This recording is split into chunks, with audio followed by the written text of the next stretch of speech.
321 জন যারা আত্মবলিদান করেছেন তাদেরকে শ্রদ্ধার সঙ্গে স্মরণ করেছি, সমবেদনা জানিয়েছি। তাদের পরিবারের প্রতি এই সরকার দায়বদ্ধ।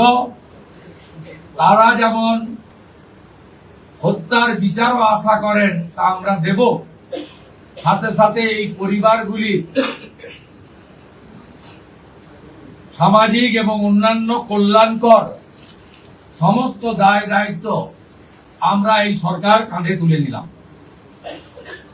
আমাদের দেশের সুরক্ষার প্রশ্ন, পশ্চিমবঙ্গের সুরক্ষার প্রশ্ন এবং যেভাবে জনবিন্যাস বদলে গেছে, আজকে আমরা প্রথম দিনই আমরা কেন্দ্রীয় স্বরাষ্ট্র দপ্তর তথা বিএসএফ এর সীমান্ত সুরক্ষিত করার জন্য জমি ট্রান্সফার প্রক্রিয়া আমরা আজকে অনুমোদন দিলাম এবং আজ থেকেই ল্যান্ড ট্রান্সফার প্রক্রিয়া শুরু হবে। ভূমি ও রাজস্ব সচিব তাকে এবং মুখ্য সচিবকে দায়িত্ব দেওয়া হলো 45 দিনের মধ্যে বিএসএফ এর প্রয়োজনীয় জমি হস্তান্তর সম্পূর্ণ করতে হবে, যা আমাদের কেন্দ্রীয় স্বরাষ্ট্রমন্ত্রী নির্বাচনের আগেই বলেছিলেন। এই কাজটা আজকে প্রথম ক্যাবিনেটে আমরা করলাম। মাননীয় প্রধানমন্ত্রী নরেন্দ্র মোদীজি তিনি বলেছিলেন প্রথম ক্যাবিনেট মিটিং এ আমরা আয়ুষ্মান ভারতে যুক্ত হব।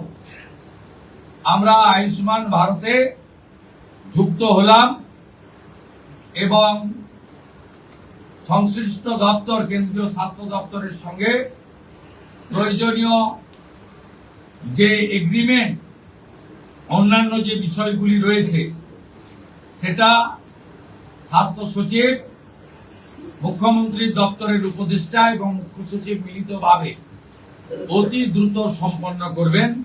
অর্থাৎ আজ থেকে মাননীয় প্রধানমন্ত্রী ঘোষিত পশ্চিমবাংলার মানুষের প্রতি যে কমিটমেন্ট আজকে ভারতীয় জনতা পার্টির ক্যাবিনেট সেটা সম্পূর্ণ করল। এর সাথে সাথে প্রধানমন্ত্রী জন আরোগ্য যোজনা, প্রধানমন্ত্রী ফসল বীমা যোজনা ক্রপ ইন্স্যুরেন্স, প্রধানমন্ত্রী স্কুলস ফর রাইজিং ইন্ডিয়া পিএমশ্রী, প্রধানমন্ত্রী বিশ্বকর্মা, বেটি বাঁচাও বেটি পড়াও, প্রধানমন্ত্রী উজালা যোজনা 3.0 এবং অন্যান্য কেন্দ্রীয় স্কিম বা সেন্ট্রাল গভর্নমেন্ট স্পন্সর স্কিম আমরা যুক্ত হওয়ার সিদ্ধান্ত নিলাম। বিশ্বকর্মা যোজনায় আমাদের যারা বিশ্বকর্মা আছেন, হাতের কাজ করেন, আমাদের কামার কুমোর থেকে কুম্ভকার, স্বর্ণকার থেকে মালাকার থেকে তাঁতি থেকে নাপিত থেকে সবাই যারা 8,65,000 আবেদন করে রেখেছিলেন, আগের সরকার যাদের আবেদন জেলা শাসকদেরকে দিয়ে কেন্দ্রের এমএসএমই দপ্তরে পাঠাতে দেননি, আমরা দ্রুত ওই 8,65,000 পিটিশনকে পাঠানোর ব্যবস্থা নিলাম। আপনারা জানেন পশ্চিমবঙ্গে 11 কোটি মা বোন দিদি উজালা 1-2 বেনিফিটেড হচ্ছেন ভারতবর্ষে। পশ্চিমবঙ্গে 11 কোটির মধ্যে 1,29,00,000 পান, সবচেয়ে হাইয়েস্ট। 400 টাকা কম মূল্যে তারা গ্যাস ক্রয় করেন। প্রধানমন্ত্রী আরো 75 লক্ষ দেশে চালু করেছিলেন এবং বাংলার জন্য কোটা ছিল 15 লক্ষ। গ্রাহক বিতরণ কেন্দ্রে হাজার হাজার দরখাস্ত পড়ে থাকা সত্ত্বেও শুধু রাজনৈতিক কারণে এই পিটিশন গুলো ডিএমরা সংশ্লিষ্ট দপ্তরে কেন্দ্রীয় সরকারের কাছে পাঠায়নি। তাই আমাদের মা বোন দিদিরা বঞ্চিত হচ্ছিলেন। আমরা গ্রাহক বিতরণ কেন্দ্রে পড়ে থাকা সমস্ত পিটিশন অতি দ্রুততার সঙ্গে জেলা শাসকদের সংশ্লিষ্ট কেন্দ্রীয় মন্ত্রক পেট্রোলিয়াম ডিপার্টমেন্ট পাঠিয়ে দেওয়ার নির্দেশ দিলাম। এর ফলে উজ্জ্বলা যোজনা 3 তাতে পশ্চিমবঙ্গের আরো কয়েক লক্ষ মা বোন দিদি যুক্ত হওয়ার সুযোগ পেলেন। আমাদের পঞ্চম সিদ্ধান্ত, এতদিন পর্যন্ত পশ্চিমবঙ্গে national cadre IAS IPS, Paschimbanga cadre WBCS WBPS এদের কোন কেন্দ্রীয় সরকারের ট্রেনিং এ কেউ যুক্ত হতেন না। এটা মুখ্যমন্ত্রীর অলিখিত নির্দেশ ছিল। আগের মুখ্যমন্ত্রী, বিদায়ী মুখ্যমন্ত্রী, প্রাক্তন মুখ্যমন্ত্রী। আমরা আজকে এই বিষয়ে চিফ সেক্রেটারিকে অন্য রাজ্যের যে নিয়ম আছে সেই নিয়ম ফলো করার জন্য আমরা তাকে এম্পাওয়ার করলাম, দায়িত্ব দিলাম। সাথে সাথে শুনলে অবাক হয়ে যাবেন, BNS ভারতীয় ন্যায় সংহিতা, যা মাননীয় প্রধানমন্ত্রী নরেন্দ্র মোদীজির নেতৃত্বে কেন্দ্রীয় স্বরাষ্ট্রমন্ত্রী মাননীয় অমিত শাহজি পার্লামেন্টে দুটো কক্ষে অনেক আগে অনুমোদন করেছেন, রাষ্ট্রপতি মহোদয়ের সই হয়েছে, রুল হয়ে গেছে। আমরা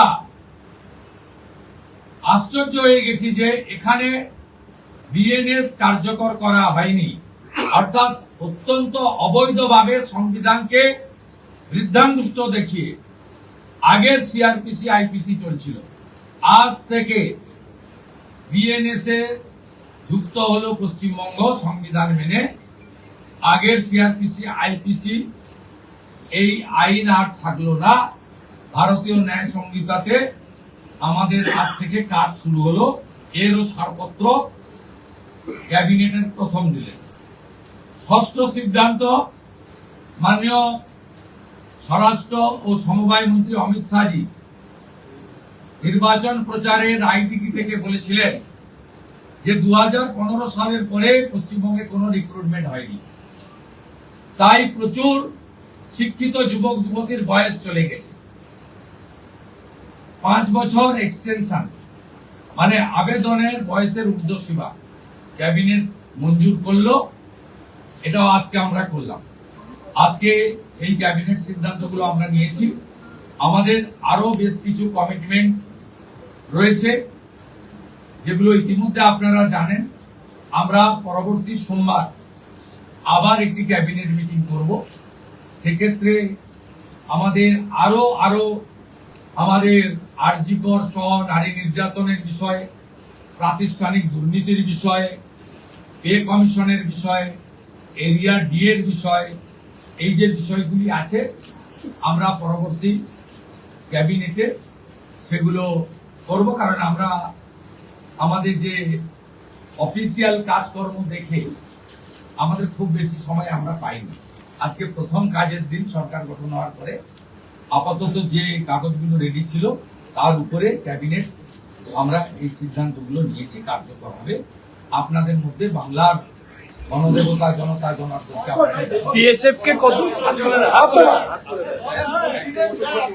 আমাদের ক্যাবিনেটে মাননীয় মুখ্যমন্ত্রী প্রয়োজন হলে নিশ্চয়ই সাংবাদিকদের সঙ্গে কথাবার্তা বলবে, প্রশ্ন উত্তরেও অংশগ্রহণ করবে, কিন্তু সেটা প্রয়োজন ভিত্তিক। ক্যাবিনেট ব্রিফিং নেক্সট ক্যাবিনেট থেকে মাননীয় সিনিয়র মিনিস্টার দিলীপ ঘোষ এবং মাননীয় সেকেন্ড টাইম MLA তথা মন্ত্রী অগ্নিমিত্রা পাল মহোদয় ব্রিফ করবেন। পরের সপ্তাহ থেকে দুজন মিলে করবে, একই পয়েন্টে করবে না, নিজেরা করে। আমি জনস্বার্থে একটি গুরুত্বপূর্ণ তথ্য দেব যে কিভাবে পশ্চিমবঙ্গে যে সরকারকে মানুষ রিজেক্ট করেছে, ক্ষতি করে দিয়ে গেছে, অনেক কিছু পাবেন পরপর। 16ই জুন 2025 ভারত সরকারের পক্ষ থেকে জনগণনার জন্য office of registrar general of India, ministry of home affairs তারা পাঠিয়েছিলেন। জুন মাসে 2025, আজকে প্রায় 1 বছর হতে যায়, 11 মাস অতিক্রান্ত। পশ্চিমবঙ্গ সরকার এই ফাইল ফেলে রেখেছে। এই ফাইল ফেলে রেখেছিল এবং এগুলো এক্ষুনি পাবলিক ডোমেনে আনার বিষয় নয়, কিন্তু যে তথ্য আমাদের এই হাতে আছে, যে লিখিত তথ্য আছে, তাতে এরা শুধুমাত্র পশ্চিমবাংলার সঙ্গে বিশ্বাসঘাতকতা করেনি, দেশের সঙ্গে, দেশের সংবিধানের সঙ্গে বিশ্বাসঘাতকতা করেছে। এবং এদের মূল লক্ষ্যই ছিল এই জনগণনা আটকে দিয়ে মহিলা সংরক্ষণ যাতে ভারত সরকার করতে না পারে, মহিলারা যাতে বিধায়ক সাংসদ না হতে পারে, সেজন্যই এসব করে গেছে। আজকে আমরা এখনই জনগণনা সংক্রান্ত 16 June 2025 ministry of home affairs, office of registrar general India, তাদের পাঠানো সার্কুলারকে আমরা এখনই কার্যকর করলাম। এই মুহূর্ত থেকে জনগণনার কাজ, তার প্রক্রিয়া পশ্চিমবঙ্গ সরকার আজ থেকে, এই মুহূর্ত থেকে করলো। এটি প্রশাসনিক নির্দেশে হলো। সবচেয়ে বড় যে অভিযান ছিল আপনাদের দুর্নীতির বিরুদ্ধে, সবচেয়ে বড় অভিযান ছিল, সেটা নিয়ে কোনো সিদ্ধান্ত হলো? আমি আপনাকে বলেছি, প্রাতিষ্ঠানিক দুর্নীতি, মহিলা নির্যাতন, পে কমিশন, এরিয়া ডিএ, এগুলো নিয়ে নেক্সট ক্যাবিনেটে গুরুত্ব সহকারে আমরা ক্যাবিনেটে আনবো। নেক্সট মানডে হবে। আমাদের কিছু পেপার ওয়ার্কের প্রয়োজন আছে। আমরা আগের মতো বাজেট হয়ে যাওয়ার পরে চন্দ্রিমা তুমি এটা বলে দাও, এভাবে সরকার চলতে পারে না। সরকার চলে তথ্যের উপরে, সরকার চলে নিয়মের উপরে, এবং সরকারি সিদ্ধান্ত হয় সংবিধানের কতগুলো বিষয়ে। তাই এই গভর্নমেন্ট আমিত্বে বিশ্বাস করে না, আমরা নীতিতে চলবে এবং রুলস, অ্যাক্টস, সংবিধান, একে প্রায়োরিটি দিয়েই আমরা কাজ করব। আমরা আশা করব এই সরকারের কোন সিদ্ধান্ত নিয়ে, আপনারা তো বটেই, আমরা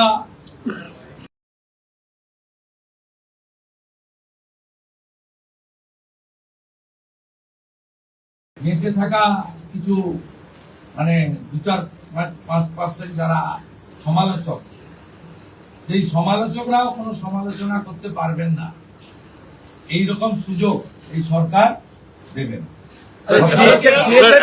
এই জন্যই মাননীয় প্রধানমন্ত্রী বলেছেন, বিজেপি পশ্চিমবঙ্গ বলেছে, ভয় আউট, ভরসা ইন।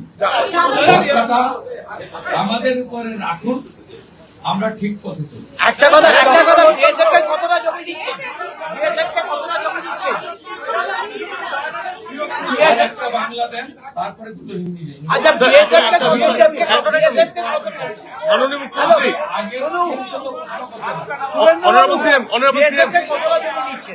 বিএসএফ কে কতটা জমি? বিএসএফ যতটা জমি চেয়েছে ততটাই দেওয়া হবে। হ্যাঁ, এবং ইতিমধ্যে ল্যান্ড ডিপার্টমেন্ট কাজ এগিয়ে রেখেছে।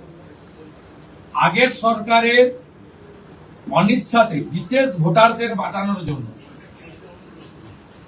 অভারতীয় অবৈধ অনুপ্রবেশকারীদের বাঁচানোর জন্য তারা ভূমি দপ্তরকে কাজ করতে দেয়নি, এবং মহামান্য কলকাতা হাইকোর্টের নির্দেশও অমান্য করা হয়েছে, যেটা কোনো সরকার করতে পারে না। আমরা ল্যান্ড ডিপার্টমেন্টকে আজ থেকেই রেডি থাকা জমি হস্তান্তর করতে শুরু করেছি। আমার কাছে যেটুকু আমি এলওপি হিসেবে খবর রেখেছিলাম, 90% জমি আপনার land department government of West Bengal transfer করতে পারে। এক্সাক্ট সংখ্যাটা মুখ্যমন্ত্রীকে অনেক কিছু ভেবে বলতে হয়, যেটা বলতে হয় তার অথেন্টিকিটি যেন থাকে, তার যেন পূর্ণ সত্যতা ইত্যাদি থাকে, এটা করেই বলতে হয়। তাই এইভাবে আগের সরকারের মতো আলপটকা প্রশ্ন উত্তরে বর্তমান মুখ্যমন্ত্রী বা তার ক্যাবিনেট যাবে। স্যার একটা কথা, স্যার একটা প্রশ্ন, কেন্দ্রীয় প্রকল্প, মাননীয় মুখ্যমন্ত্রী, মাননীয় মুখ্যমন্ত্রী, सवाल उठाए थे, आप जब विरोधी में तब उठाए थे, आप सत्ता में आप आ गए, आपका सिंगल डायरेक्टिव क्या होगा एडमिनिस्ट्रेटिव हेड्स के लिए ताकि रेस्टोर हो पाए राज्य का लॉ एंड ऑर्डर? और बीएसएफ वाला भी अब जो दे रहे हैं वो अगर हिंदी में थोड़ा बता दें। देखिए, हमारी सीमांत सुरक्षा देश की सुरक्षा के साथ जुड़ा हुआ है। ये भारतीय जनता पार्टी का चुनाव में बहुत बड़ा कमिटमेंट था।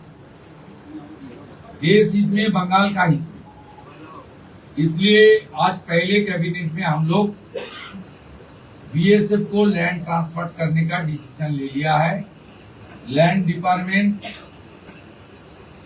जो लैंड उनका पास है, उन्होंने लैंड डिपार्टमेंट ने बहुत सारा एक्सरसाइज भी करके रखा है।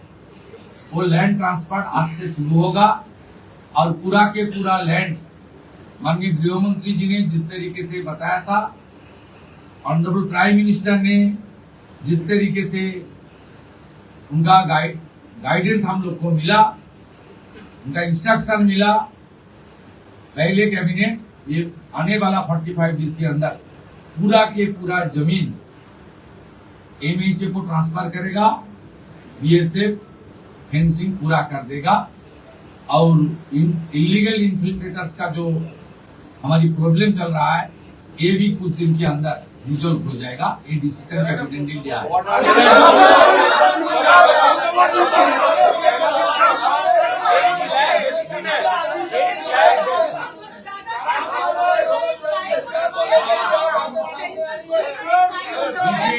ये सरकार जो पीछे सरकार था जिनको जनता ने फुल्ली रिजेक्ट कर दिया, ये बड़ा मैंडेट बीजेपी को दिया।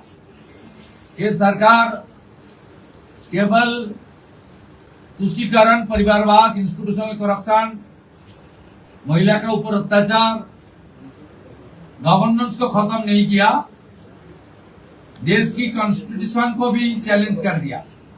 16 जून 2025 ministry of home affairs, office of registered general India notification किया था। आज तक 1 साल होने वाला है। ऑनरेबल होम सेक्रेटरी का खत है, इसके ऊपर बहुत सारा ऑफिसर का नोट है जो हमारी गवर्नमेंट का सीक्रेट पेपर्स है। ये लोग सेंसस को रोक के रखा था। ये सेंसस रोक के रखने के लिए इसका एक ही प्लानिंग है था। खास करके जो हमारी माँ, दीदी, बहन, उनको प्रधानमंत्री जी ने रिजर्वेशन देने के लिए, डिलिमिटेशन करने के लिए जो कोशिश कर रहा है, उनको रोकना। ये बहुत, हम लोग इसको फैक्ट फाइंडिंग कमेटी भी करूंगा, इसलिए कौन इसके साथ जिम्मेदार है वो तो आने वाला। लेकिन आज एडमिनिस्ट्रेटिव ऑर्डर कर दिया हम लोग, आज से ही सेंसस का काम शुरू हो जाएगा। 11 महीने के बाद ये इम्प्लीमेंट हो रहा है, इसलिए आपको सामने मैं इसका खुलासा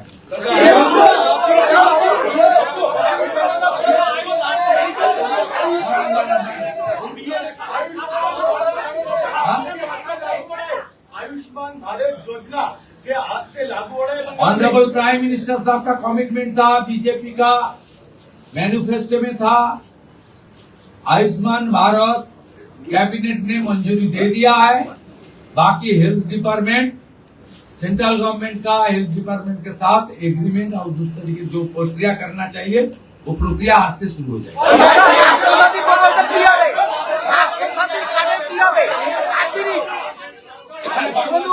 शुभेंदु बाबू